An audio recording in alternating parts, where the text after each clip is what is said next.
नवी मुंबईतील बेलापूर मतदारसंघात आरोप प्रत्यारोपांच्या एकमेकांवर फायरी झाडण्यात येत आहेत। राष्ट्रवादी शरद पवार गटाचे उमेदवार संदीप नाईक यांनी 25 करोड रुपये देऊन प्रदेशाध्यक्ष जयंत पाटील यांच्याकडून उमेदवारी विकत घेतल्याचा आरोप मनसे उमेदवार गजानन काळे यांनी गजाननाचा कर्तव्यनामा प्रदर्शित करताना घेण्यात आलेल्या पत्रकार परिषदेत केला आहे। यावेळी गजानन काळे हे पत्रकारांना माहिती देत होते।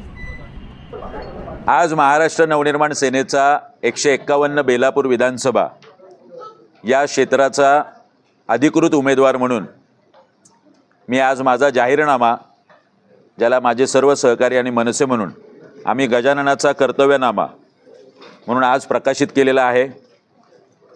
या नवी मुंबईकरांप्रती शिक्षण, आरोग्य, रोजगार असेल, वंदनीय दिबा पाटील साहेब यांचा पूर्णाकृती पुतळा तर उभा केलाच पाहिजे, पण मरणोत्तर त्यांना महाराष्ट्र भूषण पुरस्कार मिळावा, एसटी डेपो उभारला जावा, वंदनीय बाळासाहेबांच्या नावाने शस्त्रास्त्र संग्रहालय उभारावं, अशा विविध मागण्या, विविध गोष्टी आम्ही या जाहीरनाम्यामध्ये नमूद केल्या आहेत। त्यासोबतच आम्ही हे केलं, असे 800 ते 1000 कोटीची कामंसुद्धा आम्ही टाकली।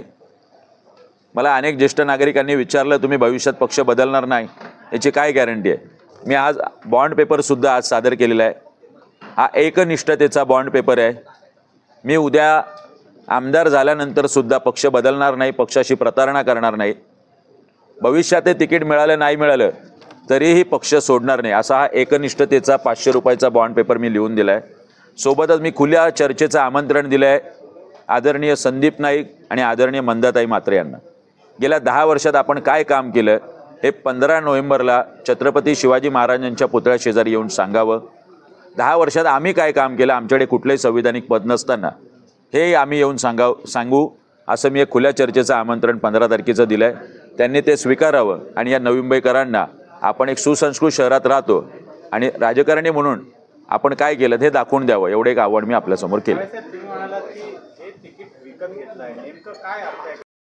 पहिले उमेदवार जे होते त्यांनी गेली अनेक महिने, अनेक दिवस पोस्टर लावले, बॅनर लावले, अचानक त्यांचं तिकीट कापलं जाते आणि एक माजी पालिका आयुक्त बॅनर लावतात की ते तुतारीत जाणार आहेत। त्यांचे बॅनर उतरत नाही तर संदीप नाईक जाऊन तुतारीमध्ये प्रवेश करतात।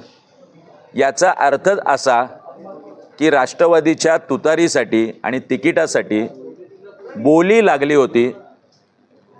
गुप्तपणे चर्चा अशी आहे की 25 कोटी रुपये देऊन संदीप नाईकांनी तुतारीचं तिकीट घेतलं।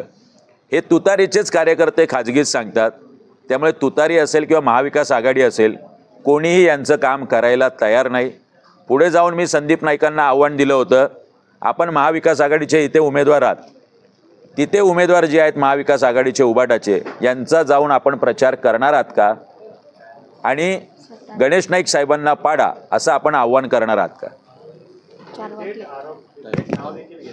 हो, जयंत पाटील साहेबांनीच हे केलेलं आहे, थेट माझं म्हणणं आहे। आणि तुतारीचे कार्यकर्ते खाजगीत सांगतात हे खोके घेऊन केलेलं तिकीट आहे। नाहीतर ज्याने 2-2, 4-4 महिने बॅनर लावले त्याला आपण तिकीट देत नाही।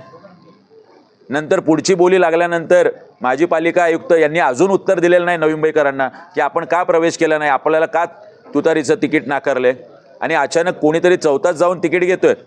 याच्या मागे सगळं जे आहे ते नवी मुंबईकरांना स्पष्ट माहीत आहे। काल उपमुख्यमंत्र्यांनी म्हटलेलं आहे